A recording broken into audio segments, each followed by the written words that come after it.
y tiene autonomía respecto a terceros.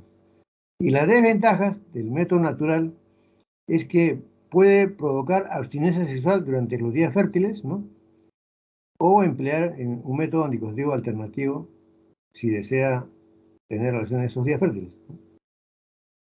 La desventaja también es que la paciente debe conocer imprescindiblemente el método y aplicarlo sin errores y de forma sostenida. O sea, tiene que tener bastante conocimiento del método para que no falle. Otra desventaja es que no la va a proteger contra las enfermedades de transmisión sexual, ¿no? Como he dicho, y tiene baja eficacia, eso sí, no son tan eficaces como los demás métodos, ¿no? Tampoco no se pueden aplicar en forma rápida, ¿no?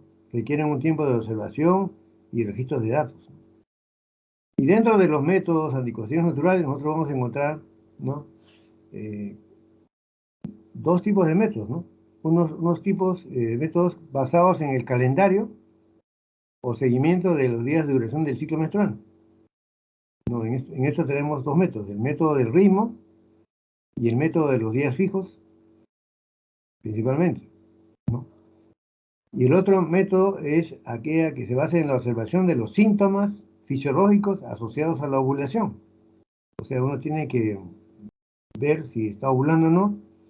Y en ese método tenemos el método de la temperatura basal, tenemos el método de Billings y el método sintotérmico, entre los más destacados. Entonces, estos métodos, como ustedes pueden ver, se basan en, digamos, en la observación, básicamente, ¿no? Del calendario de los síntomas fisiológicos relacionados con la ovulación. Entonces, vamos a ver primeramente el método del ritmo. ¿En qué consiste? También llamado método de calendario, ¿no? Este método se basa en la duración de los ciclos menstruales previos para predecir el periodo fértil. O sea, tiene prácticamente que estudiarse cuándo es que, digamos, cómo son los ciclos menstruales anteriores al mes que se va a cuidar. Esto se fundamenta básicamente en que la ovulación ocurre el día 14, ¿no? Digamos, antes de la menstruación, ¿no? Y establece un margen de días de seguridad antes y después de esta, ¿no? Antes y después de esta menstruación hay días seguros. Como ustedes ven, antes y después de la regla hay días seguros, ¿no? Ahora, es un método, como digo, de baja fiabilidad, ¿no? El método del calendario también recibe el nombre del método de Ogino-Naus, ¿no? Tenemos acá en qué consiste el ritmo. La mujer entonces debe de registrar la duración de sus ciclos, de sus 6 a 12 ciclos anteriores. O sea, tiene que básicamente hacer un estudio de cuánto dura sus ciclos, los 6 o 12 ciclos anteriores, ¿no? Desde el primer día de la regla, ¿no? El primer día de la menstruación, ¿no? Hasta el último día, ¿no? Entonces tiene que contar si hay en los ciclos más cortos y más largos, o sea, verificar cuál ha sido el ciclo más corto y el más largo. Entonces, para esto tiene que calcular el periodo fértil. ¿Cómo es así? Se va a restar 18 al número de días del ciclo más corto. O sea, si encuentro un ciclo más corto, le resto 18, y si encuentro un ciclo más largo, le voy a restar 11, ¿no? Con ambos resultados se van a contar los días a partir del primer día del sangrado, incluyéndolo, y se obtiene el periodo fértil. Vamos a poner un ejemplo, pues. Si el ciclo más corto es de 27 días, en esos 6 a 12 ciclos que he contado anteriormente, y el ciclo más largo es de 30 días, entonces voy a hacer la siguiente operación. Al ciclo más corto le voy a restar 18, o sea, 27 menos 18 sale 9. Y al ciclo más largo le voy a restar 11. 30 menos 11 sale 19. Entonces quiere decir que entre el día 9 al 19, del 9 al 19, son los días fértiles, ¿no? Entonces debe de evitar tener relaciones en ese periodo fértil. Siempre recordar que el primer día de la menstruación es el primer día del ciclo. Entonces, en esos días de periodo fértil, la paciente debe de usar anticoncepción de barrera para prevenir el embarazo, ¿no? Entonces ya saben ustedes que del día 9 al día 19 son los días fértiles, entonces la paciente puede tener relaciones antes del día 9 y después del día 19 como días seguros. Tiene una baja fiabilidad. si se usa correctamente, tiene un 91% de seguridad, ¿no? Y generalmente un 75% es utilizado de la forma más común, ¿no? Es poco eficaz y obsoleto. Ahora, ¿qué cosas pueden contribuir a la inseguridad de este método? Puede ser que haya más de una ovulación en el mismo mes. O sea, depende, puede ovular 2 veces en el mismo ciclo, de ambos ovarios. También puede haber contribuir a la falla de este método el estrés, los cambios de peso, cambio de nivel de actividades, ¿no? La lactancia, el parto, anticonceptivos hormonales, o sea, que haya tenido parto anteriormente, ¿no? El uso de anticonceptivos hormonales anteriores, ¿no? O cambios hormonales naturales, ¿no? Que pueden alterar el ciclo menstrual. El método básicamente se basa en la información retrospectiva, pero no observa los síntomas asociados al ciclo menstrual en curso, ¿no? Y si el ciclo es muy irregular o todos los ciclos estudiados duran menos de 27 días, no sirve este método. Si los ciclos duran menos de 27 días en los anteriores, no se debe usar este método. Entonces, este es el método de ritmo. Acá pueden ver, hemos dicho por ejemplo, el día 9. Estos serían los días fértiles, que ven ustedes acá, los días fértiles, ¿no? Y estos serían los días no fértiles. Generalmente, como uso común, se dice 7 días antes y 7 días después del inicio de la regla, ¿no? Que son los días no fértiles. Y esos son los días fértiles, ¿no? Donde ocurre la ovulación generalmente acá. Ahora, el método de los días fijos es el método anticonceptivo basado en el calendario que fija un periodo fértil femenino entre los días 8 y 19 del ciclo menstrual. O sea, en el que debe evitarse el acto sexual, ¿no?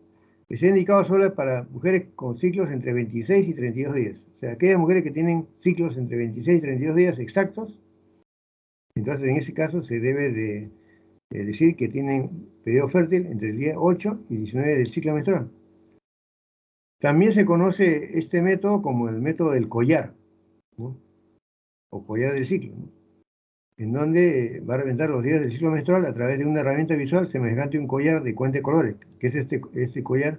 Bueno, esto ha sido inventado por científicos de la Universidad de Georgetown, ¿no? Y hay perlas blancas que indican lo de mayor riesgo y las perlas marrones que indican lo de bajo riesgo. Acá pueden ver ustedes el collar del ciclo, en donde vamos a ver que la primera digamos, es roja, ¿no? Y luego sigue, digamos, de las perlas de color marrón. Pueden ver acá, marrón, ¿no? Y luego vienen otras de color blanco. Las de color blanco son los días fértiles, ¿no? Y las de color marrón son los días no fértiles, ¿no? Entonces, acá hay un cilindro final que termina, ¿no? Generalmente, acá comienza la menstruación. Entonces, estos serían los días, digamos, que la paciente tenga más seguridad en tener relaciones y no en las paras blancas, en donde tenemos los días de la ovulación. También es una desventaja porque es un método, digamos, es más simple, más seguro. La fiabilidad es del 95% y si se usa de forma adecuada, ¿no? 95% y 88% en su uso más habitual. Es un anticonceptivo también de baja eficacia en relación a otros métodos. Ahora, el método de la temperatura basal, ¿en qué consiste eso? Ese método consiste en que la mujer eleva su temperatura corporal en los días fértiles, ¿no? Entonces, ¿qué pasa? Cuando se libera el óvulo, la progesterona producida por el ovario va a incrementar la temperatura de 0,3 a 0,5 grados, desde el momento de la ovulación hasta el final, hasta la siguiente menstruación. Va a permanecer elevada. Entonces, para esto, ¿qué debe hacer la paciente? Debe medirse la temperatura inmediatamente al despertar y sin moverse de la cama, que es la temperatura basal. Esto debe realizarse durante al menos 3 ciclos para comprobar la regularidad, ¿no? O sea, durante 3 ciclos menstruales debe comprobar si hay regularidad y si verdaderamente ocurre o no la elevación de la temperatura, ¿no? Y es importante tener un termómetro suficiente para medir inclusive décimas de grado, ¿no? Procurar siempre hacer la medición a la misma hora y con el mismo termómetro y en la misma parte del cuerpo, sea bucal, rectal o vaginal. El periodo infértil o seguro para mantener relaciones sexuales comienza a aparecer del tercer día consecutivo al aumento de la temperatura corporal y dura hasta la siguiente menstruación. O sea, desde el momento que comienza el aumento de temperatura, debemos contar 3 días y ese es digamos, a partir de ese momento se considera los días infértiles o seguros para tener relaciones sexuales hasta la siguiente menstruación. Entonces, las desventajas también es baja fiabilidad, ¿no? Es un método también que puede ser afectado por algunos efectos, por ejemplo, la enfermedad, el estrés, ciclo de sueños alterados, bebidas alcohólicas, trastornos ginecológicos, medicación, ¿no? Entonces, como digo, estos métodos naturales tienen su uso, pero no son 100% seguros. Este es el método de la temperatura corporal, por ejemplo, en el pico del LH el día 14 se eleva la temperatura, ¿no? Hasta el final, hasta la próxima regla, ¿no? Y esto sería, a partir del tercer día sería el día seguro, ¿no? A partir del tercer día de la elevación de la temperatura. Y el método de Billings, o el método del moco cervical, también es un método en donde se va a predecir la ovulación con los cambios del moco cervical. O sea que la paciente lo que tiene que hacer es hacerse, digamos, exámenes del moco cervical, ¿no? Ustedes saben que antes de la menstruación va a haber un periodo de sequedad vaginal.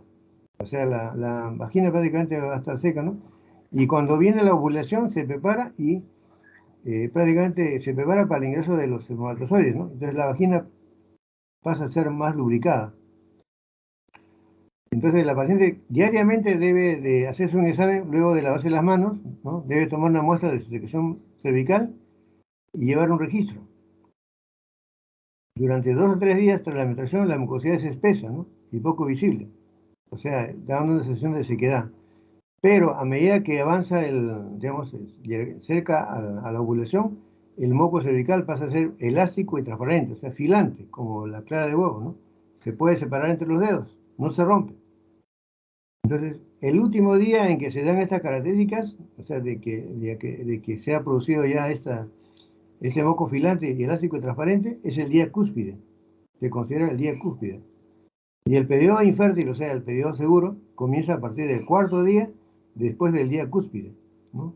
O sea, después del día en donde se han producido, digamos, el último día en que se producen esos cambios a nivel cervical, ¿no?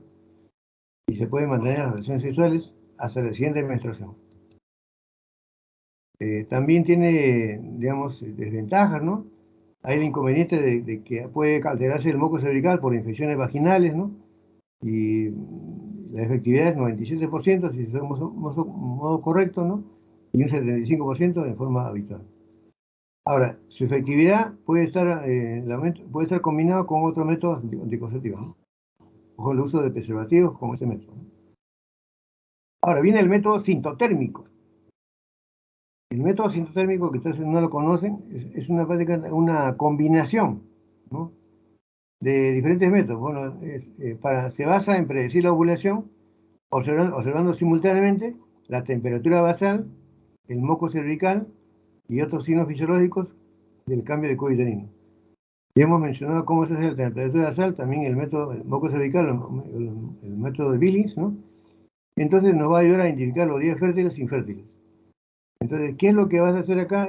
Ya hemos descrito cómo se hace el método de la temperatura basal y el método del moco cervical. Entonces, vamos a ver cuál es el otro cambio en el cuello uterino, que es digamos, la combinación de los tres. El cuello uterino, la paciente debe palparse, ¿no? Diariamente. Y en el momento de la ovulación, el cuello uterino se va a ablandar y va a ascender. O sea, normalmente uno puede palpar, la paciente se puede palpar el cuello uterino, ¿no? A través de la vagina, digamos, de aspecto de consistencia fibromuscular, ¿no? Pero en el momento de la ovulación, el cuello se va a ablandar y va a ascender y va a dificultar el tacto, ya no lo va a palpar fácilmente, ¿no? Va a ver que el orificio está más abierto para permitir la entrada de los espermatozoides. Luego que pasa la ovulación, el útero se va a cerrar para protegerse de posibles infecciones, ¿no? Y ya va a notar una cierta dureza en la pared del cuello uterino y su posición va a ser más baja, ¿no? Tenemos también que este método sintotérmico va a tener ventajas y desventajas, ¿no? Y tampoco no es un método muy seguro, ¿no? Requiere dedicación y al combinar varios métodos de control de natalidad, de repente la paciente, digamos, no lo aplica bien y puede tener fallas. Bueno, esos son los métodos naturales que conocemos. Ahora vamos a ver, el ruido que escuchan es de mascota. Ustedes saben, todos nosotros tenemos mascotas que nos acompañan durante las clases. Y bueno, ahorita está con un poco de sueño. Tenemos acá los métodos anticonceptivos de barrera. Si por ejemplo la paciente no puede usar hormonas, puede acceder a los métodos anticonceptivos de barrera, que van a hacer una barrera, como se dice, entre el paso del espermatozoide al óvulo, ¿no? Y vamos a ver qué es lo que se usa para estos métodos de barrera. Se define como método de barrera aquellos que impiden la entrada del esperma al útero y son productos sanitarios que deben cumplir ciertos requisitos, ¿no? En cada país o región. Por ejemplo, el primer método es el método del condón masculino o preservativo, que se conoce, ¿no? Es un tubo enrollado de látex que se coloca en el pene erecto, ¿no? Y previene la entrada del esperma al útero. Dentro de la historia del condón o preservativo, anteriormente se usaba, digamos, el lino, el intestino de animales, ¿no? Una goma vulcanizada, luego apareció el látex y últimamente el látex mejorado con láser, ¿no? Entonces, lo que se usa actualmente es un condón de látex. Debe usarse en cada relación sexual, ¿no? O sea, si de repente en el mismo, las parejas están juntas, en cada relación sexual deben cambiar de preservativo. La efectividad es del 97%, si es bien usado. Este método tiene una ventaja, de que va a prevenir el embarazo también y aparte va a prevenir la transmisión de enfermedades de transmisión sexual como la sífilis, gonorrea, el papilomavirus humano y el VIH. Entonces, aquellas pacientes, por ejemplo, que tienen una relación sexual eventual, o sea, no tienen pareja, o tienen parejas diferentes, ¿no? De repente, y quieren prevenir a una enfermedad de transmisión sexual, este método es ideal. El preservativo es un, digamos, preservativo de látex que más o menos mide 4.9 y 5.2 centímetros de ancho y 18 centímetros de largo, ¿no? También hay preservativos de poliuretano, que son un poquito más grandes, ¿no? O sea, que normalmente reparten en la posta médica es el preservativo de látex, ¿no? Bueno, vamos a ver cuáles son las ventajas del condón masculino y las desventajas, ¿no? Las ventajas es que el preservativo es fácil de adquirir, se lo puede adquirir en las farmacias, pero no debe uno adquirir esos preservativos que están, digamos, en la vía pública, que están soleándose, porque esos están, digamos, ya sometidos al ambiente físico y pueden fallar, ¿no? Es un método anticonceptivo, puede ser usado como método anticonceptivo complementario. O sea, la paciente puede usar el método natural y puede usar el método de carrera. No necesita control médico, o sea, no necesita que un médico esté evaluando esto, ¿no? Y tiene un efecto notable sobre las ETS. También en relación con el SIDA se observa una reducción del riesgo de contaminación. Pero ¿cuáles son las desventajas del método anticonceptivo? Primeramente, que requieren una alta motivación de su uso, ¿no? También va a implicar una interferencia en el ciclo de respuesta sexual. Por esa razón, muchos hombres no lo utilizan porque pierden la erección. A veces no sienten la misma sensación. No tienen la misma sensación que cuando no tienen el preservativo, ¿no? También pueden presentar reacciones alérgicas, sea el varón o la mujer, ¿no? Y se estima que el 1% de la población es alérgica al látex y disminuye la sensación sexual. Esas son las desventajas, pero si la pareja digamos, se acostumbra a este método y no son alérgicos, tranquilamente pueden usarlo, ¿no? Ahora, así como hay un preservativo masculino, hay un preservativo femenino, que es el condón femenino, ¿no? Que no es muy divulgado, ¿no? Y que consiste en una funda transparente de poliuretano, ¿no? Con un anillo flexible en ambos extremos, ¿no? En ambos extremos. Más o menos mide 17 centímetros de largo por 7.8 de diámetro, ¿no? Un extremo es cerrado, el otro extremo es abierto, ¿no? Y esta es la manera de aplicarse. O sea, con el extremo, la parte cerrada, el anillo de la parte cerrada, se introduce dentro de la vagina profundamente y eso va a quedar atrapado cerca del cuello. Y el otro extremo va a quedar por fuera, cubriendo los genitales externos, ¿no? De tal manera que va a permitir la entrada del pene y sin contacto con el cuello uterino. Este es digamos, el genital, perdón, el condón femenino. ¿Cuál es la ventaja? Va a proporcionar mayor autonomía a la mujer. No tiene efectos secundarios. Las probabilidades de romperse son menores que el condón masculino. No produce alergia, porque es de poliuretano. No es necesaria la receta médica, ¿no?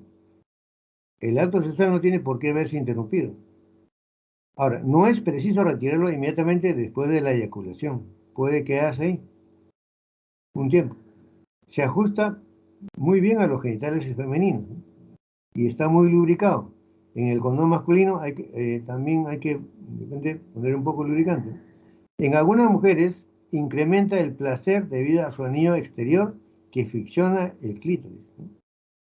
Y la desventaja, que es poco conocido, menos del 1% de las mujeres utiliza este método de barrera, no lo conoce. Y parece complicado de usarlo, ¿no? Porque es algo aparatoso, ¿no? Eso sí, es más caro que el condón masculino, mucho más caro, ¿no? Y no es fácil de encontrar, porque no lo van a vender en todas las farmacias, no lo encuentran, solamente hay en una farmacia, nada más. Ahora, esta es la diferencia entre el preservativo masculino y femenino, ¿no? Los dos son métodos de barrera que van a, digamos, impedir la ETS, ¿no? El masculino es hecho en látex, algunos de poliuretano, pero mayormente son de látex. En cambio, el preservativo femenino está hecho con poliuretano. El preservativo masculino puede venir lubricado o no. En femenino siempre viene lubricado. El masculino es de látex, solo permite el uso de lubricantes solubles en agua. El lubricante se pone en la parte exterior del preservativo. En el femenino pueden añadirse lubricantes solubles en agua o en aceite. El lubricante se coloca en el interior del preservativo. En el preservativo masculino va a cubrir el pene, en cambio el femenino va a insertarse dentro de la vagina. En el preservativo masculino se debe colocarse siempre y cuando esté el pene erecto, ¿no? Esa es una condición. En cambio, el preservativo femenino se puede insertar inclusive hasta 8 horas antes de la relación sexual y no requiere que el pene esté erecto. En el preservativo masculino debe quitarse inmediatamente después de la eyaculación. En cambio, el femenino no necesita retirarse inmediatamente. En el preservativo masculino va a cubrir la mayor parte del pene y protege los genitales internos de la mujer. En el femenino va a cubrir los genitales externos e internos de la mujer, todo. Ahora, el preservativo masculino, el látex puede deteriorarse, ¿no? Si no se almacena en las condiciones de luz y humedad adecuadas. Si por ejemplo está en el medio ambiente, en el sol, puede deteriorarse, ¿no? Y se rompe fácilmente. En cambio, el poliuretano no se deteriora por los cambios de temperatura o humedad. Ambos se debe recomendar usarlo por única vez, son descartables. Caduca en su fabricación a los 5 años. Este de acá, el femenino, su precio es 3 veces mayor que el condón masculino, ¿no? Y el preservativo masculino y femenino no deben usarse conjuntamente, no se deben usar juntos los dos preservativos, porque la fricción puede ocasionar fallos en el producto, se puede romper. Bueno, esos son los métodos de barrera en cuanto a los preservativos, pero también hay otro método en la mujer que puede usar que se llama el diafragma vaginal. El diafragma vaginal, que viene en su cajita acá, consiste en un anillo cubierto de látex que se coloca en el fondo de la vagina y cierra la entrada vaginal del cuello uterino. O sea, es un anillo que se coloca al fondo de la vagina, que va a cerrar el cuello uterino. Tiene esa forma, ¿no? Y va a impedir como barrera al paso de los espermatozoides, ¿no? Y también se puede usar como espermicida, ¿no? Destruyendo los espermatozoides. Esa es la manera que se aplica a la paciente. Agarra el diafragma vaginal, lo comprime y lo introduce dentro de la vagina, tratando de llegar hasta el fondo de la vagina y lo ubica en esa zona. Y como lo hemos dicho, lo puede, digamos, usar junto con un espermicida, ¿no? Que aumenta su sus resultados, ¿no? De efectividad. Entonces, acá ven ustedes acá cómo se ha aplicado, ¿no? El diafragma vaginal, ¿no? Dentro del útero. Hay que colocarlo más o menos una media hora antes de la conducta de la penetración. Y debe permanecer de 6 a 8 horas tras la misma, o sea, después de la relación sexual, 6 a 8 horas antes. 3 a 8 horas después, perdón. Si se usa una combinación con cremas espermicidas, que además facilita su colocación, la seguridad va a aumentar en un 95%. Entonces el diafragma vaginal es un método, junto con el espermicida, que da una efectividad de un 95%. Acuérdense del diafragma vaginal. Pero también acá vemos, hay que ver, digamos, esto se puede usar, tomar la medida, ¿no?, del diafragma de acuerdo a, digamos, después de cada parto. Por ejemplo, si el cuello uterino o la vagina aumenta después del parto. Entonces no es igual a una mujer nulípara que una multípara, ¿no es cierto? Y debe higienizarse después de su uso con jabones no agresivos, neutros. Secarlos y guardarlos en su caja original, que hemos visto al comienzo. O sea, se pueden volver a usar. Esas son las ventajas, ¿no? Método eficaz, sin complicaciones, no disminuye las infecciones vaginales por su efecto bactericida, el espermicida, ¿no? Y no necesita la visita al médico, ¿no? Solamente para ver solamente el tamaño. O sea, realmente el médico podría, digamos, indicarle qué tamaño es que debe usar. Ahora, desventajas, requiere alta motivación. A veces dicen, es difícil de insertar, ¿no? O tiene dificultad para extraerlo, ¿no? Con una talla más grande, ¿no? El hecho de que debe ser utilizado como espermicida eleva el costo, ¿no? Y puede producir una lubricación excesiva. También puede haber alergia al látex, irritación vaginal, ¿no? Por el espermicida, ¿no? También es más frecuente las infecciones urinarias, son 2 veces más frecuentes, porque comprime la uretra, ¿no? Y las infecciones de la úlcera de la vagina en mujeres que se quejan de diafragma insertado son más frecuentes, ¿no? Hay infecciones y úlceras en la vagina por el uso de esto, que puede, digamos, predisponer a este tipo de inflamaciones. Y también tenemos el capuchón cervical. El capuchón cervical ya va directamente al cuello uterino, ¿no? Es un dispositivo para ajustarse en el cuello del útero, ¿no? Es de hule de látex y tiene la forma de una pequeña taza, como pueden ver acá. Va a impedir el ingreso del espermatozoide al útero, ¿no? Y también se debe usar como espermicida. Se usa, ven ustedes acá cómo se está combinando el capuchón cervical con el espermicida, ¿no? Y hay que insertarlo no más de 24 horas antes de la relación sexual, habiendo llenado la tercera parte con el gel o crema espermicida, ¿no?, que se haya indicado al ginecólogo. Las ventajas, ese capuchón se puede llevar en la cartera, no lo va a sentir ni la mujer ni su pareja, ¿no? Se coloca 24 horas antes de tener relaciones sexuales, ¿no? Y puede utilizarse para relaciones sexuales repetidas durante un periodo de 48 horas. No necesita efectos, digamos, uso de hormonas naturales, ¿no? Y tampoco es necesario interrumpir los juegos sexuales y es económico. Las desventajas. Las desventajas es que no puede usarse durante el periodo menstrual. Lógico, porque la menstruación se va a contener ahí. A veces es difícil de colocar para algunas mujeres, no saben colocarse y a veces no lo usan por eso, ¿no? Y debe ser colocada, desventaja también que debe ser colocado cada vez que una mujer tiene relaciones sexuales vaginales, ¿no? Otra desventaja es que puede salirse del lugar debido a ciertas posiciones sexuales, ¿no?, o movimientos exagerados, ¿no? También puede ser que necesite ser reemplazado por un capuchón grande después de un embarazo, o sea, porque ha aumentado el tamaño del cuello uterino, ¿no? Y también otra desventaja que no va a proteger contra las enfermedades de transmisión sexual. Y los espermicidas, ¿no?, son sustancias, ¿no?, que pueden venir en óvulos, en crema, en tabletas vaginales, ¿no?, que sirven para, digamos, destruir los espermatozoides. Su eficacia anticonceptiva es baja y solo se recomienda asociada a otras barreras, como he mencionado ya. Su protección anticonceptiva es inmediata, más o menos a los 10 a 15 minutos, y tiene una eficacia de 1 hora, ¿no? Actúan inactivando o destruyendo los espermatozoides.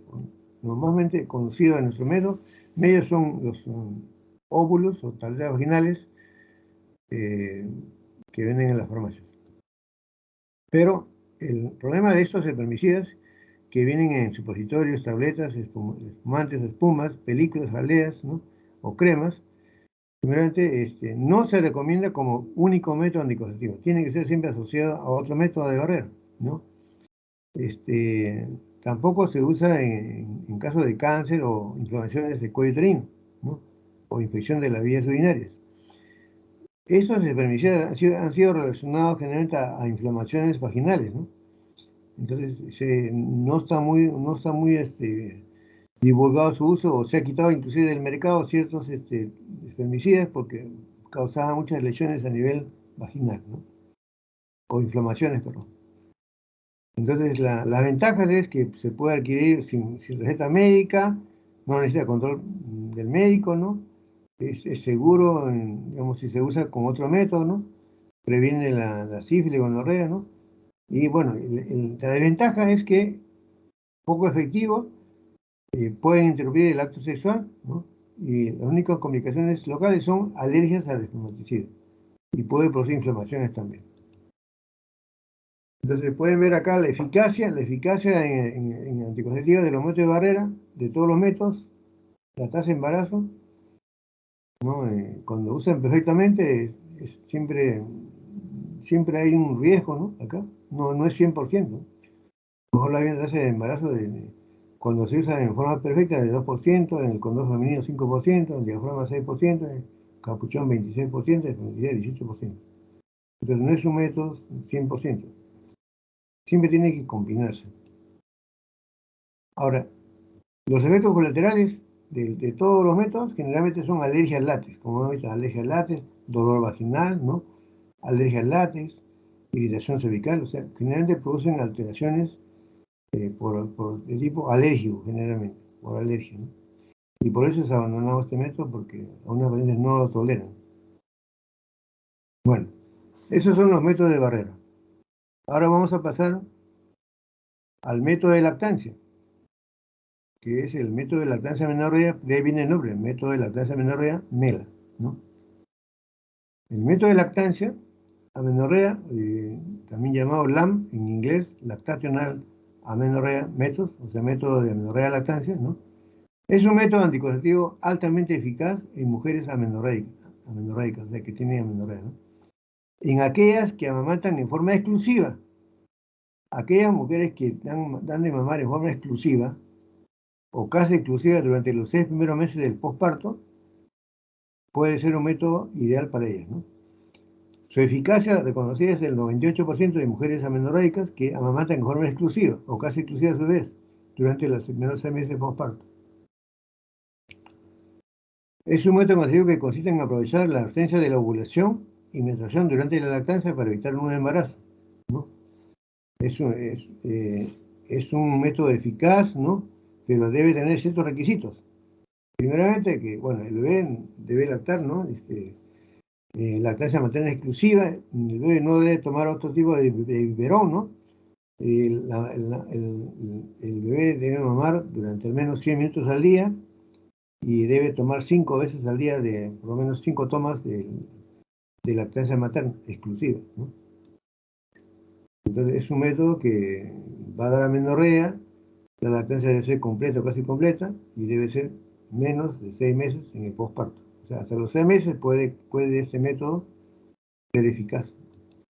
¿Cuál es el mecanismo de acción? Cuando viene la succión del bebé, succión de la leche, produce un estímulo cerebral para la producción de prolactina. Esta prolactina va a producir, digamos, un estímulo en la glándula mamaria para la producción de leche, ¿no? Y también va a haber un estímulo de la producción de oxitocina y eso va a producir la leche. Pero la prolactina, a su vez, al mismo tiempo que estimula la producción de leche, va a provocar anovulación. Anovulación. Y eso es lo que se aprovecha de que la paciente no ovula.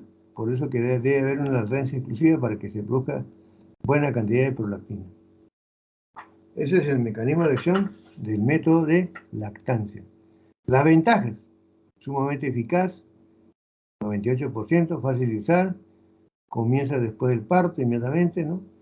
No se requieren suministros, comprar medicamentos, nada. no interfieren en el acto sexual. Claro, la paciente tiene que tener relación recién a partir de los 40 días, ¿no?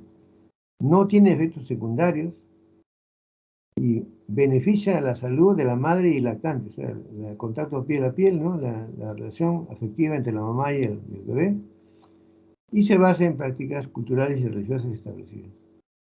Entonces, este método de lactancia es un método eficaz siempre y cuando sea lactancia exclusiva. Las desventajas. No es una opción para las mujeres que no amamantan. Hay muchas mujeres, por ejemplo, que solamente dan de lactar unos cuantos días al bebé y luego, de repente, porque no tienen tiempo o no tienen leche, no se preocupan en aumentar su secreción láctea, se aburren y le dan el biberón al bebé. La desventaja puede ser difícil mantener un patrón de amamantamiento también. Actualmente existen, digamos, centros en donde a la paciente les enseña, ¿no? Les enseña cómo amamantar al bebé, cómo producirse más leche, qué es lo que deben tomar para que se produzca más leche, ¿no? Cómo es la posición ideal para que el bebé pueda lactar, cómo es que se deben preparar el pezón, cómo es, digamos, tratar de que el bebé tenga solamente lactancia exclusiva, ¿no? Ahora, la duración del método es limitada hasta los 6 meses, ¿no? Y es un método que no va a proteger contra las enfermedades de transmisión sexual, VIH, porque no es un método de barrera, ¿no? Esas son las desventajas. Bueno, ese es el método de lactancia. Bueno, vamos a continuar con la siguiente diapositiva, que corresponde a los métodos hormonales. ¿Me están escuchando, no? ¿Jóvenes? Sí, doctor, se le escucha. Ya, no se van a quedar dormidos, ¿eh? Porque esta clase es larga, como he dicho, son 4 clases. Bueno, los métodos hormonales. Ustedes han escuchado que durante la visita a veces que hacemos en los hospitales, a la paciente le preguntamos con qué se va a cuidar después del parto, después de la cesárea, y muchas veces usarse, quieren ponerse la ampolla, tomar píldoras, o de repente quieren usar implantes, ¿no? Entonces las hormonas se pueden aplicar por diferentes métodos, ¿no? Por medio de píldoras, inyectables o implantes, ¿no? O parches también, o mediante también DIUs con hormonas, ¿no? Entonces los métodos hormonales, esa es una, digamos, una comparación entre los métodos anticonceptivos en países en desarrollo, o sea, como nosotros, y en los países desarrollados, ¿no? Ven ustedes acá, por ejemplo, en países en desarrollo, como nosotros, la píldora está en poco uso, a diferencia de los países desarrollados, ¿no? Ven ustedes acá, ¿no? Y el DIU en esos países de desarrollo está mucho más que en los países desarrollados, ¿no? Y también la esterilización femenina, la ligadura de trompas, es mucho mayor en países en desarrollo, como nosotros, que en países desarrollados, ¿no? Bueno, ¿cuáles son los métodos hormonales? Vamos a ver el método hormonal por vía oral, también llamado la píldora anticonceptiva, la famosa píldora, ¿no? Anticonceptiva, que puede ser combinada, que puede tener estrógeno y progesterona, secuencial es según la cantidad de dosis de la hormona que tiene en su estructura, en el blister, ¿no? O también píldora de progestina sola, o sea que no tiene estrógenos, ¿no? Entonces vamos a ver a qué se refiere esto. Los anticonceptivos orales combinados son aquellos que tienen estrógenos y progestinas. O sea, en su composición tiene estrógeno y progesterona. En todas sus tabletas, que generalmente vienen 28 tabletas, ¿no? O algunas tienen 21 y 7 días que son de placebo, ¿no? Entonces las AOC o anticonceptivos combinados vienen estrógenos y progestinas combinadas. En la historia de los anticonceptivos, ¿no? Las primeras formulaciones venían, pues, estrógenos y progesteronas de dosis exageradas y producían muchos problemas, ¿no? Muchas náuseas, vómitos, producían muchos trastornos en la mujer. Y al comienzo se comenzó a usar el progestágeno llamado noretinoldel y el mestranol como estrógeno. Pero a medida que fue avanzando el tiempo, la dosis de los progestágenos fueron disminuyendo, ¿no? Y apareció el famoso levonorgestrel, que fue prácticamente la panacea, ¿no? En los preparados, ¿no? Entonces ya prácticamente pasó a la cuarta dosis de la dosis original del progestágeno, pasó con el levonorgestrel. Y el estrógeno más utilizado hoy en día es el etilenglicradiol, ¿no? Y el progestágeno más usado es la norepinefrina, ¿no? Ahora, cuando uno hace digamos, una consejería para ver qué anticonceptivo oral combinado le puede recetar a una paciente, hay que ver primero una serie de cosas en la mujer, ¿no? Por ejemplo, de repente tiene que tener, digamos, la píldora, una acción antiestrogénica, ¿no? O una acción estrogénica, ¿no? Depende, puede ser que tenga ovario poliquístico, puede ser que la mujer tenga, por ejemplo, digamos, sutismo, tenga, digamos, acné, o de repente es aumentada de peso, ¿no? Diferentes tipos de sustancias que tienen efectos diferentes, ¿no? Entonces ya se han creado los progestágenos de tercera generación, como el desogestrel, el gestodena, el norgestimate, ¿no? Que van a reducir los efectos androgénicos. O sea, ya no hay tanto efecto androgénico de los progestágenos, ¿no? Y los metabolismos de anteriores agentes. Acá pueden ver ustedes, ¿no? Acá tenemos la testosterona y acá tenemos la progesterona. Entonces, en medio tenemos diferentes tipos de anticonceptivos. Por ejemplo, estos son los antiandrogénicos. Por ejemplo, que son el dienogest, la drosperinona, o el citato de o sea, acá tenemos de ciproterona, acetato de ciproterona, que es el que usamos nosotros para el ovario poliquístico, el famoso Dixi o Diane. El acetato de ciproterona, que se usa como un tratamiento para el ovario poliquístico. O sea, estos son antiandrogénicos. En cambio, hay otros anticonceptivos que se acercan al efecto androgénico, ¿no? O están en medio, por ejemplo, el levonorgestrel, el desogestrel, el noradrenona o el acetato de desoximetroxiprogesterona, ¿no? Como podemos ver acá. Estas son las progestinas, ¿no? Por ejemplo, acá tenemos la progesterona, la drosperinona, el levonorgestrel, el gestodeno, norgestimato, desogestrel, dianogest, acetato de ciproterona, ¿no? Ven ustedes acá, ¿qué acción tienen acá? Todos tienen acción progetogénica, pero algunos tendrán efecto androgénico y otros tendrán efecto antiandrogénico. Efecto androgénico y efecto antiandrogénico. Y algunos tendrán efecto mineralocorticoide y otros tendrán efecto glucocorticoide. Entonces, todas las progestinas no son iguales, no son iguales. No es igual recetar un dienogest que, por ejemplo, recetar un gestodeno. ¿Entiendes? Porque uno tiene acción androgénica y el otro tiene acción antiandrogénica. Acá podemos ver, por ejemplo, ¿no? Este es en medio de la progesterona, ¿no? En este lado, por ejemplo, vemos los antiandrogénicos, que es, digamos, en este caso tenemos el acetato de ciproterona, ¿no? El acetato de clormanidona, el dienogest y la drosperinona, ¿no? Que se usan generalmente como el tratamiento del ovario poliquístico. Aquella niña, por ejemplo, que tiene acné, que tiene sutismo, que tiene, digamos, la piel grasa, ¿no? Y tiene ovario poliquístico, debe usar este tipo de preparados, ¿no?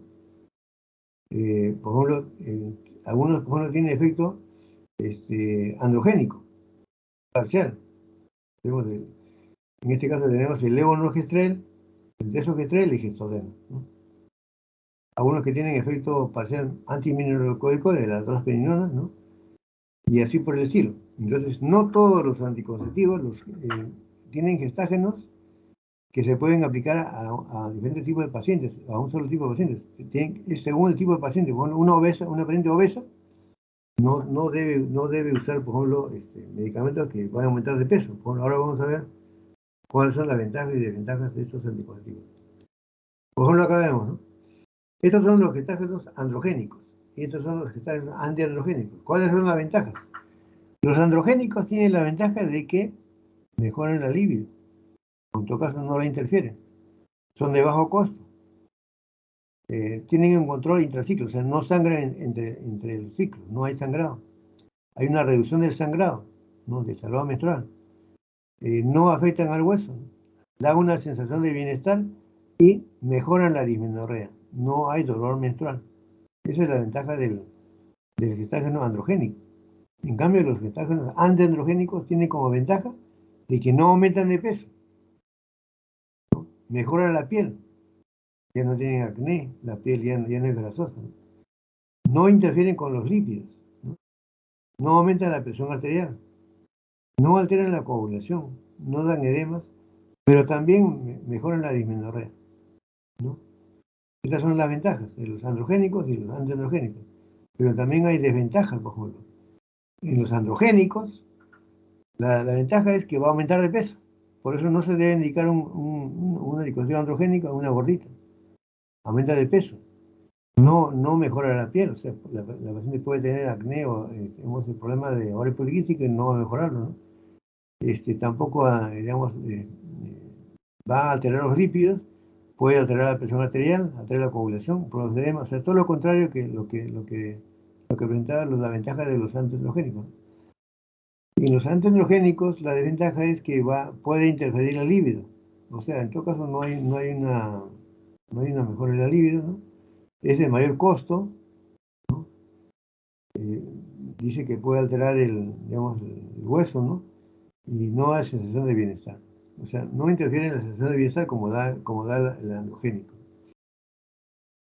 Ahora, miren, cuando un endocrinólogo ve a una paciente que tiene ovario poliquístico, generalmente son jovencitas, ¿no? Y esas pacientes son obesas, ¿no? Tienen acné, tienen hirsutismo, tienen la piel grasosa, ¿no? Y generalmente tienen el ovario poliquístico. Entonces, lo mandan al ginecólogo y nosotros le hacemos la ecografía y encontramos ovario poliquístico. Según los criterios de Rotterdam, ya ustedes ya saben que es un ovario poliquístico, aquel ovario que tiene un volumen mayor de 10 centímetros y tiene una cantidad de folículos mayor de 12, ¿no? De más de 10 milímetros, ¿no? Entonces también esta paciente puede tener desórdenes ovulatorios. Por ejemplo, amenorrea generalmente no tiene regla, ¿no? Tiene hirsutismo, tiene alopecia, tiene acné, seborrea.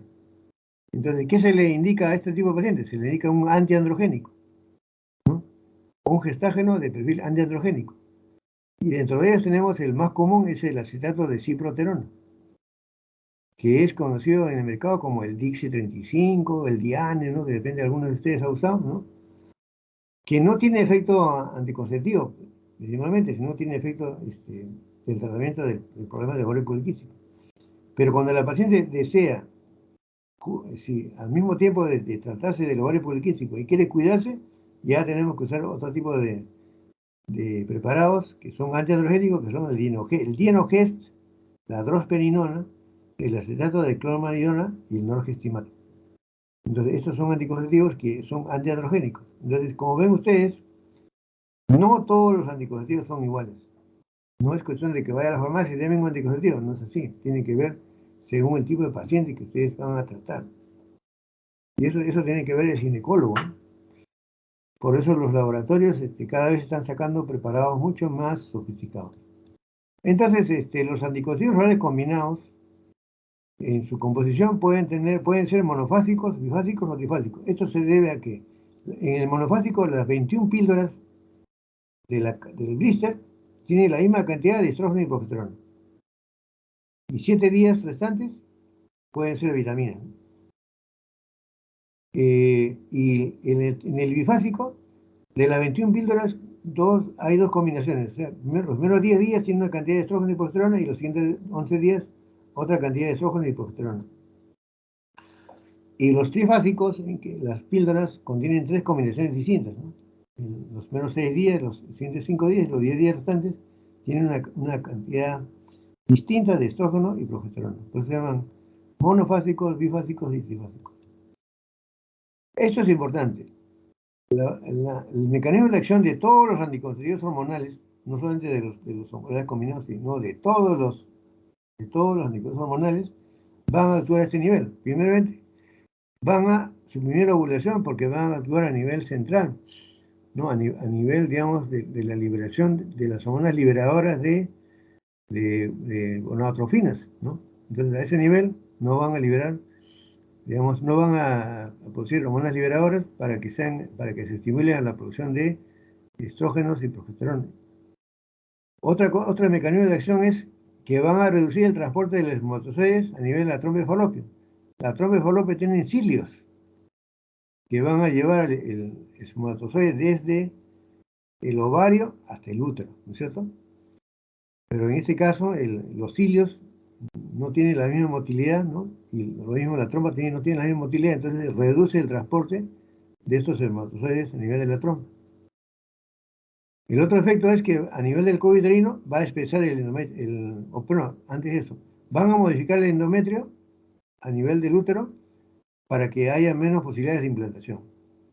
Y a nivel del cuello uterino van a espesar el moco cervical, o sea, van a provocar una barrera de moco más denso a nivel del cuello uterino para impedir la penetración de los espermatozoides. Entonces, eso es lo que ustedes tienen que saber, cuál es el mecanismo de acción de los anticonceptivos hormonales. Y eso se repite en todos los demás anticonceptivos, sean inyectables o sean anticonceptivos de implante, ¿no? Entonces, ¿quiénes deben usar los anticonceptivos combinados? Cualquier mujer que está en etapa de, digamos, de procrear. Entonces, que desee tener un método de negociación y sobre todo que no hay ninguna contraindicación. O sea, que si hay contraindicaciones, sí hay contraindicaciones. O sea, no todo paciente puede usar hormonas. Hay contraindicaciones. Por ejemplo, ¿en qué casos no deben usar anticonceptivos combinados? Bueno, hay muchas mujeres, a veces viene el doctor, mira, me he enterado que estoy embarazada, pero yo estoy tomando la píldora. Bueno, si la píldora era de progestina sola, no hay problema, porque es una progesterona. Pero si tiene estrógenos, de repente puede provocarle una amenaza de aborto. Entonces, durante el embarazo, no debe tomarse esos anticonceptivos. Lo mismo durante la lactancia. Si una mujer está dando de lactar, no debemos darle píldoras con estrógenos, solamente con progestina nada más, porque el estrógeno le va a cortar la leche. Encima de eso va a pasar estrógeno a un bebé varón, por ejemplo. Tampoco no debemos usar hormonas cuando la mujer tiene sangrado vaginal inexplicado, porque puede ser que tenga una hiperplasia endometrial y eso de repente puede ser una causa de un cáncer, ¿no? De endometrio, ¿no? Lo mismo, cuando hay cáncer de mama, si tiene un tumor de mama con cáncer de mama, no debemos usar, porque el cáncer es estrógeno dependiente, no debemos usar hormonas. Lo mismo si la paciente ha tenido tumores del hígado, por ejemplo, tiene hepatitis o cirrosis, porque estos anticonceptivos se van a, digamos, metabolizar a nivel hepático. Y si ustedes tienen un hígado enfermo, el anticonceptivo no se va a metabolizar en forma ideal. Tampoco se debe usar en pacientes ya de edad avanzada, ¿no? O que sean fumadoras, o que tengan riesgo elevado de tener, digamos, problemas cardiovasculares, por ejemplo, o sean hipertensas, o hayan tenido problemas tromboembólicos, ¿no? O han tenido problemas de cardiopatía isquémica, ¿no? O una cefalea intensa, migrañas, o signos neurológicos, ¿no? En esos casos, no usar hormonas. Las ventajas de los métodos anticonceptivos combinados es que son seguros, esos sí son más seguros que los métodos naturales y los métodos de barrera, más o menos un 99%, si se usan correctamente, ¿no? Son reversibles porque la paciente, una vez que deja de usarlos, la fertilidad puede regresar al mes siguiente. O sea que, si deja de usar la píldora, al mes siguiente le viene su regla y puede embarazar. Se puede descontinuar fácilmente su uso de un ciclo a otro, ¿no? Y las píldoras no interfieren en el acto sexual. Muchas mujeres consumen píldoras si su pareja no sabe que están consumiendo píldoras, ¿no? Los efectos beneficiosos, primeramente, que van a mejorar la anemia. ¿Por qué? ¿Por qué? Bueno, aparte que la píldora tiene, en las 7 píldoras que no son hormonas, tienen hierro, pero la manera de mejorar la anemia es que el endometrio no va a crecer, el endometrio va a ser lineal. Entonces, cuando le venga su regla, su menstruación, solamente va a menstruar 1 o 2 días en poca cantidad, porque prácticamente el endometrio está delegado. También va a reducir, como decía, el flujo y el dolor menstrual. La dismenorrea va a desaparecer. Va a proteger contra el cáncer de ovario. ¿Por qué razón? Porque el ovario digamos, no funciona. Está prácticamente como en reserva, no funciona, está como una hipotrofia, ¿no es cierto? También si la paciente es sana, el endometrio también va a estar delegado y no va a haber crecimiento del endometrio, ¿no? Lo mismo contra la enfermedad inflamatoria pélvica sintomática, va a reducir el dolor, ¿no? Y también va a reducir los tumores de mama y sobre todo los quistes de ovario. Me acuerdo una de sus compañeras, una vez estaba rotando con nosotros y le diagnosticamos, hicimos una ecografía porque tenía bastante dolor, le diagnosticamos un quiste de ovario grande. y le dimos tratamiento anticonceptivo durante 3 meses. A los 3 meses regresó, le hicimos la inspección por ecografía, ultrasonografía, y el quiste se había desaparecido. No hubo necesidad de operar, se redujo, se desapareció el quiste. Entonces también se puede tratar algunos quistes que tienen menos de 6 centímetros y son quistes uniloculares benignos, de aspecto benigno, se pueden tratar con anticonceptivos. No así aquellos quistes complejos. ¿Qué es un quiste complejo? Que tiene áreas líquidas y sólidas. Esos no, esos son premalignos o malignos. La desventaja de los métodos hormonales combinados es que tienen que tomar todos los días. Doctor, yo no quiero tomar todos los días la pastilla. Me olvido, doctor. Y me olvido fácilmente. Entonces, por eso los pacientes a veces no usan. Y a veces viajan a provincia y dicen, doctor, no conseguí la pastilla. Me viajé a provincia y no había esa pastilla. Dejé de tomar y me embarazó. Y también tiene efectos secundarios, ¿no? Por ejemplo, dolor de cabeza, su carita a veces se les tiñe, ¿no? Un poquito de pigmentación, a veces cambian de carácter, ¿no?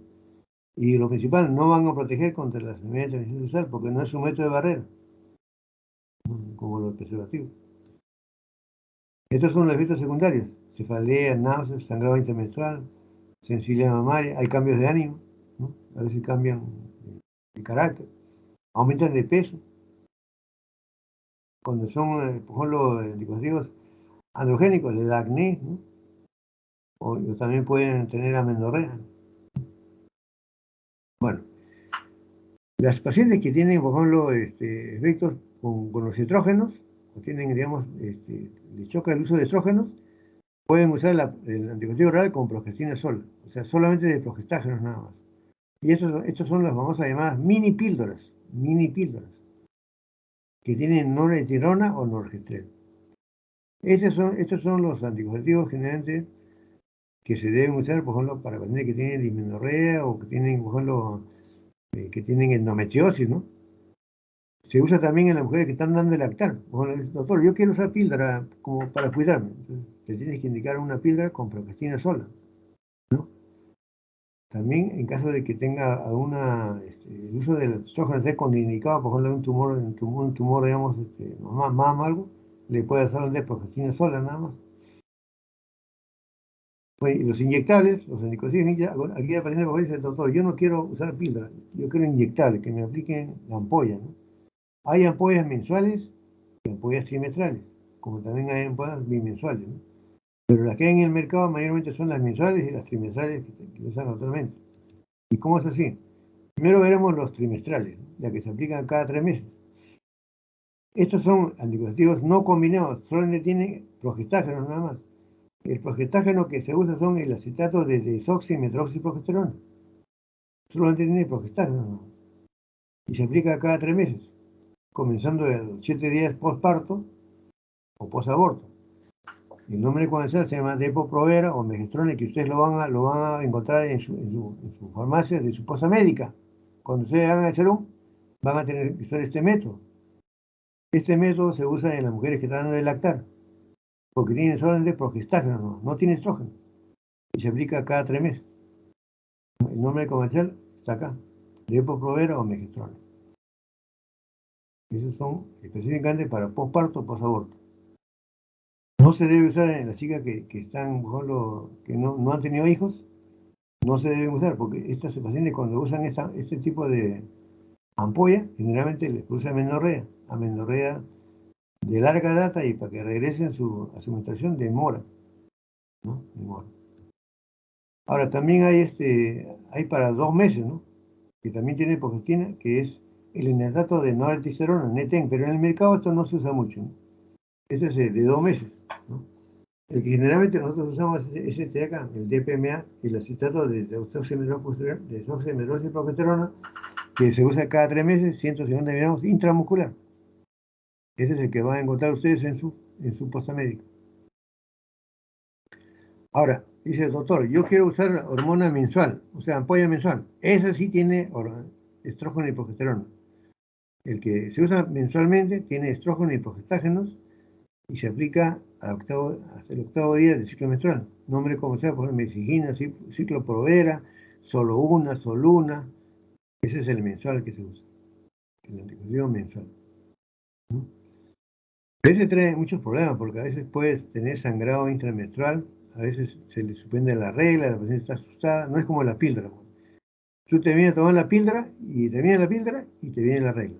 En cambio, a veces con la ampolla, depende, se puede causar a veces susto de que no le viene su regla y tiene que estar haciéndose ecografías, ¿sabes? Bueno, el mecanismo de acción es igualito que lo que hemos mencionado, ya no lo voy a repetir. Es lo mismo que hemos mencionado anteriormente, ¿ya? ¿No? Actúa a nivel central, el moco cervical, a nivel de la trompa, todo eso. Igualito está, acá también está lo mismo, ya hemos mencionado eso, ¿ya? La efectividad, más o menos viene a ser el índice de Pearl, se llama así índice de Pearl, la falla, 0.3 embarazos por cada 100 mujeres en el primer año de uso. O sea, de 100 mujeres, 0.3 embarazos por cada 100 mujeres. O sea, una alta efectividad. Estos son son progestágenos. Y en los que tienen estrógeno y progesterona, la efectividad es mucho mayor todavía, de 0 a 0.2 embarazos por cada 100 mujeres por año. Eso se llama el índice de Pearl. Las contraindicaciones son los mismos que la píldora, las mismas contraindicaciones que hemos mencionado, el hígado, condiciones vasculares, ¿no? Cáncer de mama, embarazo, lactancia. Y las ventajas de las ampollas son muy efectivas, previenen a largo plazo, ¿no? Se usa en el caso de las ampollas mensuales a cualquier edad, en adolescentes y adultas, ¿no? Ayuda a prevenir el cáncer endométrico porque el endometrio los mantiene delgaditos, ¿no? Y no interfiere en el placer sexual. Las desventajas, eso no son métodos de barrera, o sea, no van a proteger contra las ETS ni el VIH, ¿no? Y pueden producir aumento de peso, dolor de cabeza, náuseas, y sobre todo esto es importante, amenorrea, o sea, ausencia de la regla, o cambios en el sangrado. El sangrado puede venir antes o después, o puede aumentar o disminuir. Pero no es como la píldora, que el sangrado viene menos, ¿no? La píldora generalmente es el método más seguro. Bueno, estos son los sitios de acción donde actúan los anticonceptivos orales, pero también aparecieron los implantes hormonales, ¿no? Que se ponen en el brazo. Y esos implantes, como vamos a ver ahora, son de progestina sola, ¿no? Los implantes hormonales.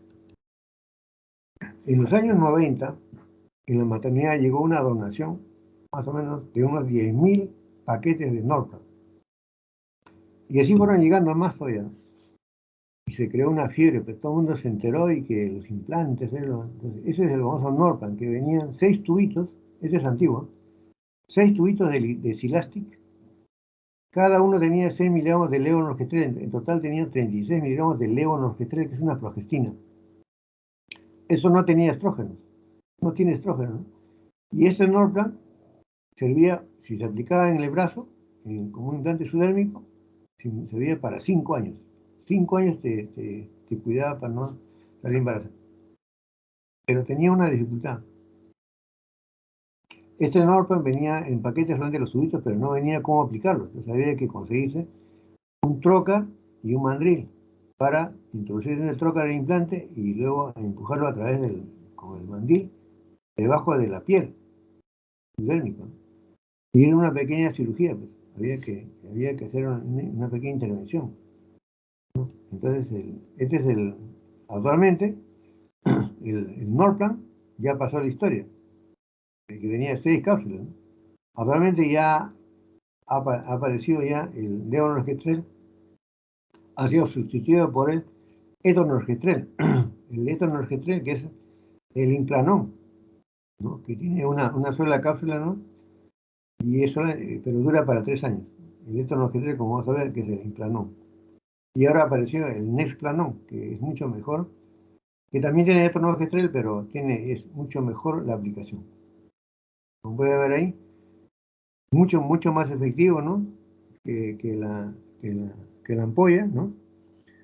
Da 0.2 tasa de falla por cada 100 mujeres por año, ¿no? O sea, uno en cada 1000. Y después de los 5 años sí la falla aumenta, porque después de los 5 años ya no te protege, uno en cada 62. Es muy efectivo, se protege a largo plazo, es efectivo desde las primeras horas de inserción. Una vez que te sacas el implante, la fertilidad regresa inmediatamente. No altera la leche. O sea, la mujer puede ponerse el implante, como en la maternidad ponemos los implantes a las puérperas, ¿no? Y no altera la leche, ¿no? Y la inserción sí involucra un dolor mínimo. Depende de la capacitación del que va a aplicar esto. Ya, la desventaja es generalmente sube de peso, ¿no? Por eso no se debe poner en las pacientes cortitas, ¿no? Por eso a veces cefalea, ¿no? Deben ser insertados por profesionales, o sea, personal que sepa aplicar esto, porque puedes lesionar, depende de un nervio, un vaso sanguíneo, ¿no? Entonces requiere un procedimiento quirúrgico menor. Y otra desventaja es que no van a proteger contra la CTS porque no es un método de barrera. En el Norplan lo que se hacía era hacer, digamos, una asepsia de la zona y poner los tubitos en forma radiada, así, los 6, ¿no? Con previa anestesia local. Se ponía anestesia local para aplicar esto. Luego se hacía la incisión y luego esa incisión se cubría con un vendaje, ¿no? Esa incisión más o menos tomaba un tiempo de 10 minutos. Luego apareció el famoso implanón, que es el etonorgestrel. Este implanón ya solamente viene un implante nomás, uno solo, y tiene 68 miligramos de levonorgestrel, de la casa Cherry. Y después del implanón apareció, este es el implanón, fíjense ustedes acá, tiene esta forma, pero se podía aplicar, pero no era tan práctico, y apareció el Nesplanón, ahí está. Es el mismo, tiene la misma cantidad de etonorgestrel, 68 miligramos, pero ya tiene una mejor, digamos, forma de aplicación, ¿no? Como pueden ver ustedes acá. Tiene un disparador, tiene una aguja que se aplica debajo de la piel y tiene un disparador donde ya viene el implante ya dentro del equipo para ser solamente aplicado debajo de la piel. Este es el Nesplanón, fíjense ustedes acá, un solo tubito, y fíjense cómo se administra. Primero se hace la asepsia local y se pone digamos, la aguja debajo de la piel y se va introduciendo. Una vez que llegamos hasta el final, jalamos este dispositivo y este dispositivo lo que va a hacer es empujar el tubito esto dentro de la piel. Y al final la paciente puede tocarse el implante, ¿no? Así como están viendo, ¿no? Ya cómo se ha aplicado el implante. Acá ya viene después de la semana cuando ya no hay cicatriz de la incisión. Fíjese el implante cómo está acá, que se ha aplicado debajo de la piel. Se puede palpar. No se debe aplicar el implante muy, muy a fondo porque para después sacarlo es difícil. Porque también puede lesionar, en esta fase hay el paquete báculo nervioso. Han habido accidentes, han habido, digamos, que han lesionado a veces nervios, una arteria, si han ido muy adentro. Tiene que ser, esto es subdérmico nada más. Subdérmico. El no plano. Bueno, pero eso ya es anticoncepción oral de emergencia, eso es la píldora del día siguiente, que ustedes ya conocen, ¿no? Que es una píldora que no es un anticonceptivo, sino se usa para casos de emergencia, ¿no? Que viene a ser el levonorgestrel, que es digamos, una tableta que se usa dentro de las 32 horas de la relación sexual no protegida. Y la acción, el mecanismo de acción de la píldora de emergencia viene a ser básicamente impidiendo la ovulación, porque cuando ya se ha producido la ovulación y ya se ha producido la fecundación, o sea, la unión del huevo y el espermatozoide, no va a impedir la implantación. O sea, la implantación va a proseguir. Eso solamente actúa antes de la ovulación, a nivel, digamos, retardando el ingreso del óvulo a la trompa, ¿no? A la llegada con el espermatozoide, o a nivel del cubo uterino, espesando el foco cervical. Ese es el mecanismo de acción, ¿no? No es un método digamos, de anticonceptivo, sino es de emergencia nada más. Por eso las mujeres a veces lo usan, todos los meses usan su píldora de emergencia. Ya no les hace efecto ya. Por el contrario, como es una cantidad exagerada de hormonas, lo único que están haciendo es que el ovario se llene de quistes, porque hay mayor cantidad de hormonas que están introduciendo a su organismo y los ovarios producen quistes, ¿no? Entonces, el anticonceptivo que se usa en la anticoncepción oral de emergencia es el levonorgestrel, ¿no? Con 100 microgramos de etililistradiol. o solamente de progestina sola. Actualmente lo que se está usando es la progestina sola, 750 microgramos de levonorgestrel. Acá pueden ver, antiguamente, como no había la píldora de emergencia, ¿qué se usaba? Cuando, por ejemplo, no había digamos, el Postinor 1, Postinor 2, lo que se usaba era 4 píldoras de las píldoras anticonceptivas que usaban normalmente como para cuidarse, anticoncepción oral combinada. Tomaban 4 píldoras un día, el otro día 4 píldoras. Y eso funcionaba como una anticoncepción oral de emergencia. Pero actualmente basta una píldora que se toma dentro de las 72 horas para que la paciente pueda cuidarse. Ya no hay necesidad de tomar tantas tabletas, ¿ya? Que se usaba antes, ¿no? Este es el Postinor 2, que se usa cada 12 horas, ¿no? Pero actualmente ya está, lo que se usa es el Postinor 1. Generalmente cuando toma esta, la paciente va a tener vómitos, dolor de cabeza, mareos, ¿no? Pero eso es pasajero y no dura más de un día. El mecanismo de acción inhibe la ovulación, pero ya les he dicho, ya, cuando el óvulo está fecundado, ya no impide ¿cómo se llama? La implantación. Por el contrario, como es una progestina, va a favorecer la implantación. Por esa razón que la iglesia decía, la píldora de emergencia es un abortivo, así, un abortivo. Pero ya se ha comprobado que la píldora, cuando ya se ha formado el huevo cigote, no impide la implantación. Por el contrario, la píldora puede favorecer y puede impedir un aborto, porque es una progestina. Favorece el embarazo.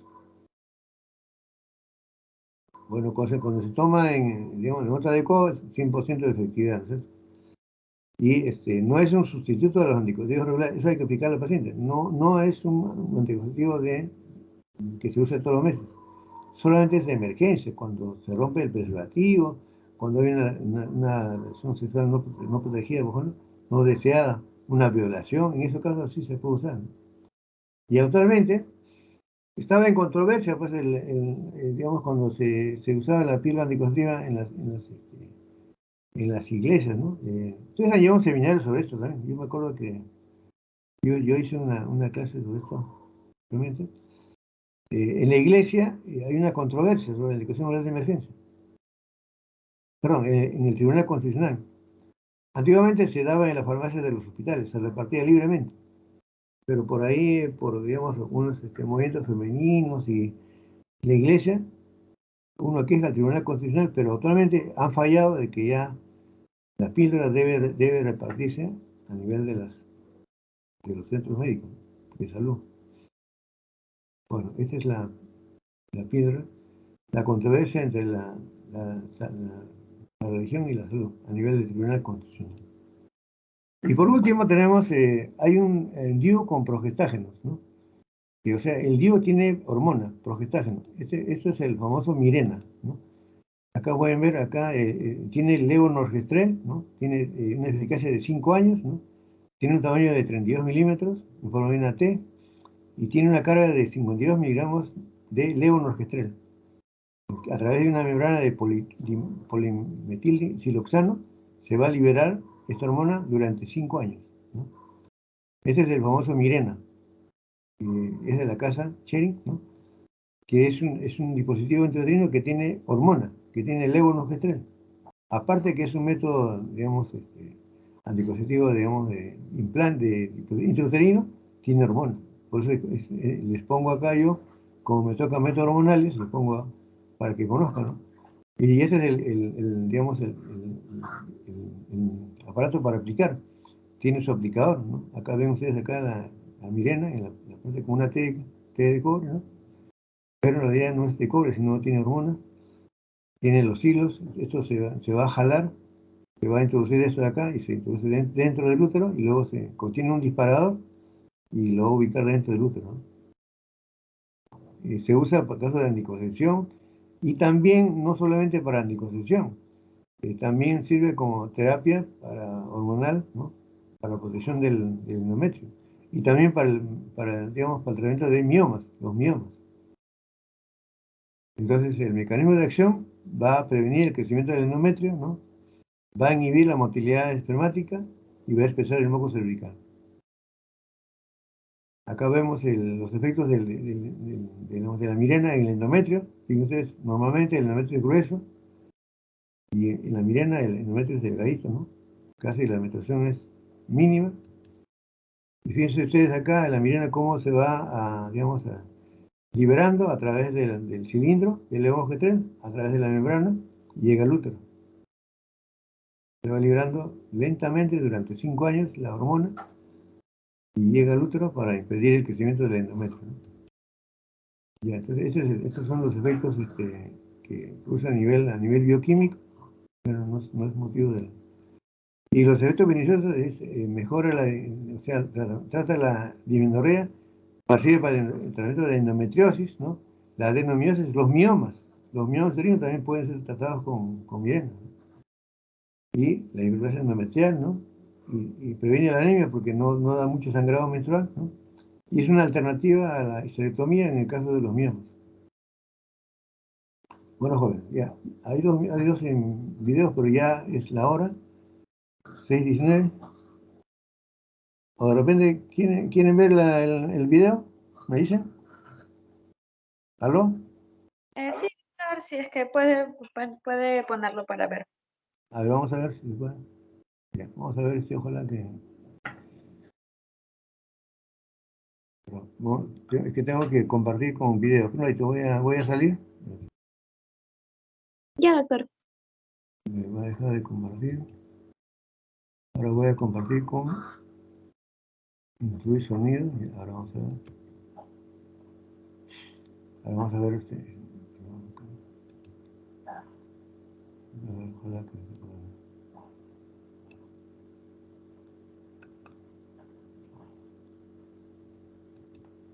Paciencia.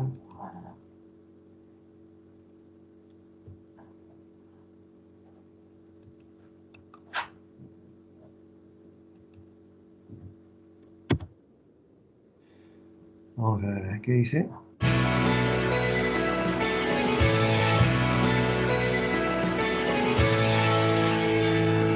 No quiere que me dé completa. Ahora ahí está. Los implantes subdérmicos y los dispositivos intrauterinos son los métodos anticonceptivos más eficaces. Su eficacia se debe a que una vez insertados ejercen su efecto anticonceptivo independientemente de la acción de la usuaria, y esto hace que el olvido o los errores en la utilización del método anticonceptivo no comprometan la eficacia del método. Sí, doctor. Al ser métodos hormonales, además, los implantes subdérmicos de solo progestágeno pueden utilizarse en una serie de situaciones donde los métodos que contienen estrógenos, que son los métodos combinados, están contraindicados. Algunas de estas situaciones pueden ser la lactancia materna, las pacientes fumadoras, las pacientes hipertensas, obesas o incluso con factores de riesgo cardiovascular. Cualquier mujer que desee un método anticonceptivo puede ser candidata a utilizar el implante, y este se puede insertar incluso después de cualquier evento obstétrico, sea un parto o sea un aborto, permitiendo que la mujer controle efectivamente su descendencia. Los protocolos de inserción inmediata son estrategias importantes tanto para evitar los abortos recurrentes, los abortos a repetición o las complicaciones obstétricas relacionadas al embarazo. En el siguiente tutorial describiremos la técnica correcta de inserción y retiro del implante subdérmico de una sola varilla, que es un método anticonceptivo que está diseñado para protegernos del embarazo durante 3 años y tiene la particularidad de que puede verse con la radiología convencional. Tanto la inserción como el retiro son procedimientos sencillos que están diseñados para realizarse en el consultorio, pero debemos tener ciertas consideraciones. Conocer la técnica correcta es fundamental para evitar lesionar estructuras tanto nerviosas como vasculares o para evitar una inserción profunda que puede complicar en el futuro el retiro del implante. Para la inserción del implante debemos contar con el siguiente material médico-quirúrgico: guantes estériles, hisopos y Lugol o marcador quirúrgico, solución antiséptica, povidine, Herdex o alcohol, anestesia, lidocaína al 1 o al 2%, inyectadoras de 3 o 5 cc, aguja, gasas, vendas, adhesivo y por supuesto con el implante. Coloque a la paciente acostada sobre su espalda, en decúbito dorsal, con el brazo separado del cuerpo y el codo flexionado de tal manera que la mano quede aproximadamente a la altura de la cabeza. Mediante inspección y palpación, identifique las estructuras y puntos de referencia anatómicos. El epicóndilo medial, el bíceps y el tríceps braquial, el hueco axilar y el surco bicipital. Utilizando la regla, una con una línea imaginaria, el epicóndilo medial y la línea axilar media, inmediatamente por delante del surco bicipital. Sobre esta línea, mida 6 a 8 centímetros a partir del epicóndilo medial en sentido proximal del brazo y marque un primer punto. Este será el punto de entrada de la aguja del aplicador. Tomando como referencia el punto anterior, mida otros 6 centímetros en sentido proximal y marque un segundo punto. Este punto le servirá como referencia. Tomando en cuenta que la longitud del brazo puede variar entre una y otra paciente, para identificar el lugar adecuado de inserción, puede dividirse el brazo en 3/3 y colocar el implante en el tercio medio del brazo, sobre la línea imaginaria descrita anteriormente. Identificado el sitio de inserción, haga la antisepsia con movimientos centrífugos a partir del mismo. Infiltre 12 cc de lidocaína al 1 o al 2% inmediatamente por debajo de la piel, asegurándose de abarcar todo lo que será el trayecto del trocar.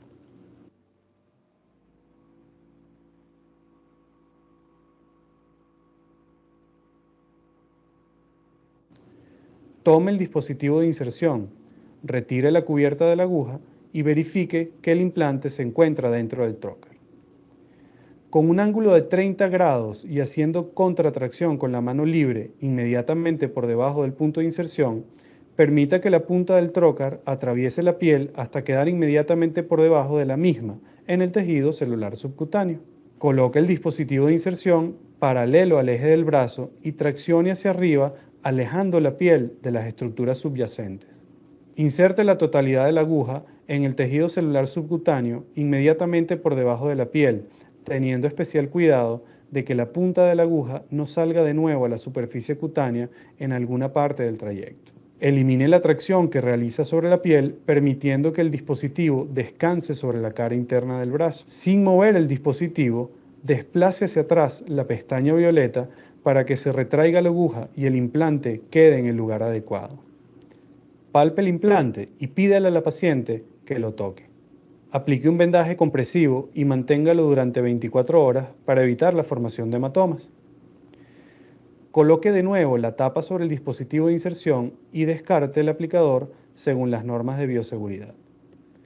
Recuerde llenar la tarjeta suministrada con el implante, registrando la fecha del procedimiento, la fecha en que le corresponde acudir para su retiro y el sitio donde fue colocado el implante. Pegue la etiqueta autoadhesiva en la historia de la paciente para registrar el procedimiento y el número de lote del anticonceptivo. Para retirar el implante debemos contar con el siguiente material médico-quirúrgico: guantes estériles, hisopos y lugol o marcador quirúrgico, solución antiséptica, povidine, Herdex o alcohol, anestesia, lidocaína al 1 o al 2%, inyectadora de 3 o 5 cc, aguja, gasas, vendas, adhesivo, hojilla de bisturí número 11 o 12, pinzas de Halsted o mosquito. Coloque a la paciente acostada sobre su espalda, en decúbito dorsal, con el brazo separado del cuerpo y el codo flexionado de tal manera que la mano quede aproximadamente a la altura de la cabeza. Mediante inspección y palpación, localice el implante y verifique su relación con las estructuras subyacentes.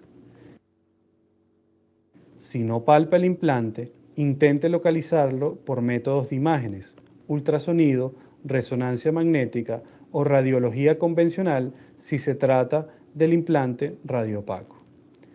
No intente ningún procedimiento quirúrgico si no ha logrado determinar con exactitud la localización del implante. Marque el sitio donde se encuentra el extremo distal del implante. En este lugar hará la incisión. Realice la antisepsia con movimientos centrífugos a partir de este punto. Infiltre 1 a 12 cc de lidocaína al 1 o al 2% inmediatamente por debajo del extremo distal del implante, de manera que éste se acerque a la piel. Realice una pequeña incisión de 3 milímetros en sentido longitudinal paralela al eje del brazo en el lugar marcado previamente, tratando de tocar el extremo del implante con la punta de la hojilla del bisturí. Presionando el extremo proximal del implante, trate de que éste salga a través de la incisión. Tome el implante o el tejido fibroso que lo rodea con la pinza de Halsted. Con la ayuda de una gasa o de la hojilla de bisturí, diseque con delicadeza el tejido fibroso que rodea el implante hasta que vea claramente la superficie blanca nacarada del mismo. Una vez liberado del tejido fibroso, este saldrá con facilidad.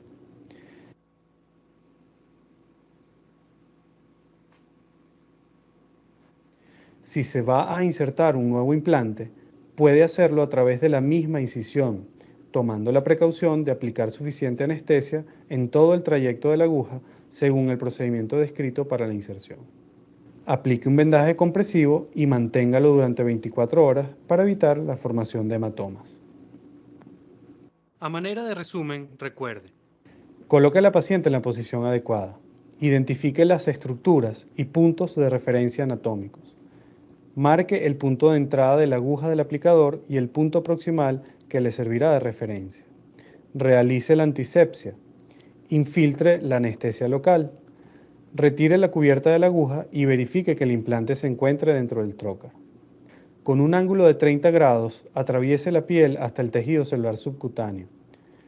Coloque el dispositivo de inserción paralelo al eje del brazo y aleje la piel de las estructuras subyacentes. Inserte la totalidad de la aguja en el tejido celular subcutáneo, elimine la tracción y permita que el dispositivo descanse sobre la cara interna del brazo. Sin mover el dispositivo, desplace hacia atrás la pestaña violeta. Palpe el implante y pídale a la paciente que lo toque. Aplique un vendaje compresivo, coloque la tapa sobre el dispositivo y descarte según las normas de bioseguridad. Llene la tarjeta de control y pegue la etiqueta autoadhesiva en la historia de la paciente. Procedimiento retiro. Coloque a la paciente en la posición adecuada. Localice el implante y verifique su relación con las estructuras subyacentes. Marque el sitio donde hará la incisión. Realice la antisepsia. Infiltre la anestesia local inmediatamente por debajo del extremo distal del implante. Realice una incisión de 3 milímetros en sentido longitudinal. Presione el extremo proximal del implante para que salga a través de la incisión. Tome el implante con la pinza de Halsted. Diseque con delicadeza el tejido fibroso que rodea el implante. Inserte un nuevo implante si está indicado a través de la misma incisión. Aplique el vendaje compresivo y manténgalo durante 24 horas. El implante anticonceptivo es uno de los métodos más eficaces. Como se mostró anteriormente, tanto su inserción como su retiro son procedimientos relativamente sencillos. Los invitamos a seguir los pasos descritos para evitar complicaciones innecesarias y permitir que las mujeres se beneficien al máximo de este método anticonceptivo.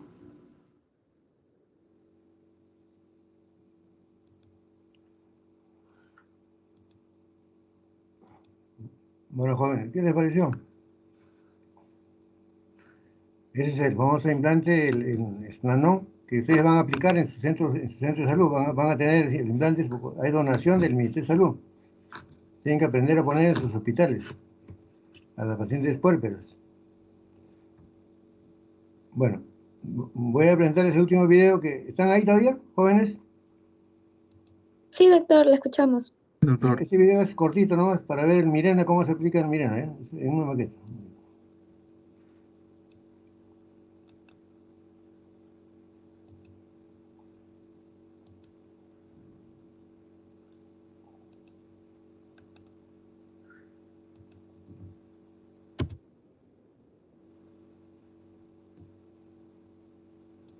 Mirena insertion and removal replacement. Preparation for insertion. Examine the patient to establish the size and position of the uterus, and in order to detect any signs of acute genital infections or other contraindications for the insertion of Mirena, and to exclude pregnancy. Insert a speculum, visualize the cervix, and then cleanse the cervix and vagina with a suitable antiseptic solution. Grasp the anterior lip of the cervix with a tenaculum to stabilize the uterus. If the uterus is retroverted, it may be more appropriate to grasp the posterior lip of the cervix. Gentle traction on the forceps can be applied to straighten the cervical canal. The forceps should remain in position and gentle counter-traction on the cervix should be maintained throughout the insertion. Un poquito jóvenes, no puedo dar cantidad completa. A ver.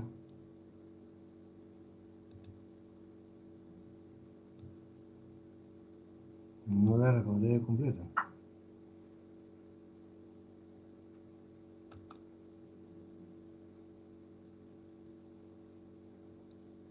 ¿Alguien puede ver cómo se hace la pantalla completa?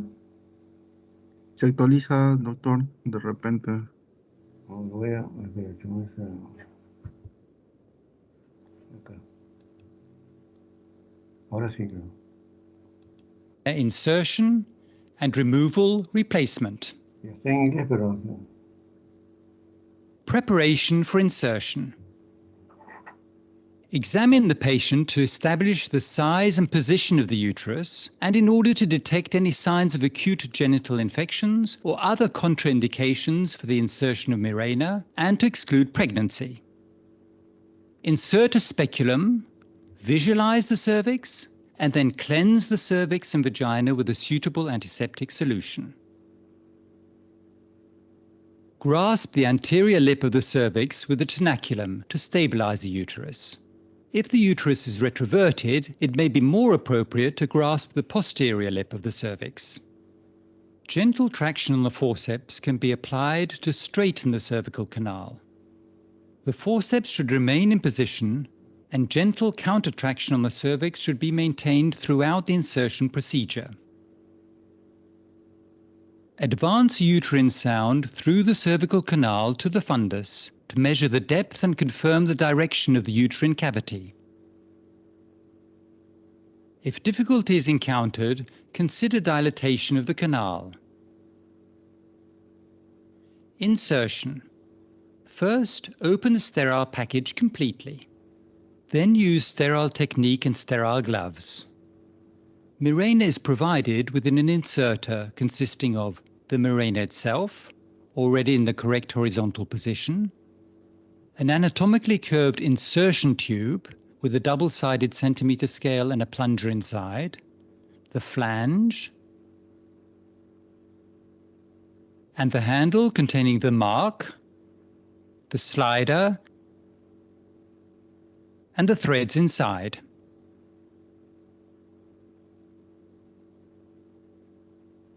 Push the slider forward in the direction of the arrow to the furthest position to load Mirena into the insertion tube. Do not pull the slider downwards, as this may prematurely release Mirena. Once released, Mirena cannot be reloaded.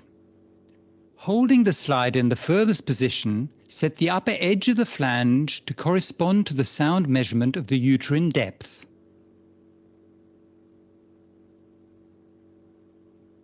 While holding the slider in the furthest position, advance the inserter through the cervix until the flange is approximately 1.5 to 2 centimeters from the uterine cervix. Do not force the inserter. Dilate the cervical canal if necessary. While holding the inserter steady, pull the slider to the mark to open the horizontal arms of Mirena. Wait 5 to 10 seconds for the horizontal arms to open completely. Advance the inserter gently towards the fundus of the uterus until the flange touches the cervix. Mirena is now in the fundal position. Holding the inserter in place, release Mirena by pulling the slider all the way down. While holding the slider all the way down, gently remove the inserter by pulling it out. Cut the threads to leave about 2 to 3 centimeters visible outside of the cervix. Mirena insertion is now completed. Removal, replacement. Mirena is removed by pulling on the threads with a forceps. You may insert a new Mirena immediately following removal. For full information, consult the insertion instructions in the Mirena package.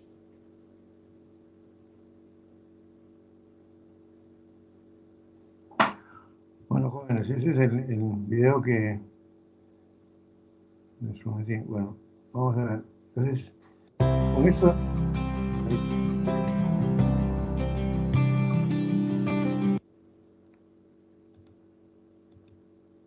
Con eso acabamos la clase de anticoncepción de emergencia, que fueron 4 clases juntas. Y bueno, agradezco por su comprensión. Me ha demorado bastante, pero tenía que cumplir con las 4 clases. ¿Alguna pregunta quieren desarrollar? ¿Quieren hacer? ¿Alguna pregunta?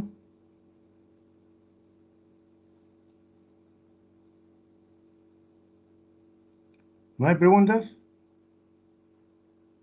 Me parece Bueno, que no, doctora, ha estado ya. claro.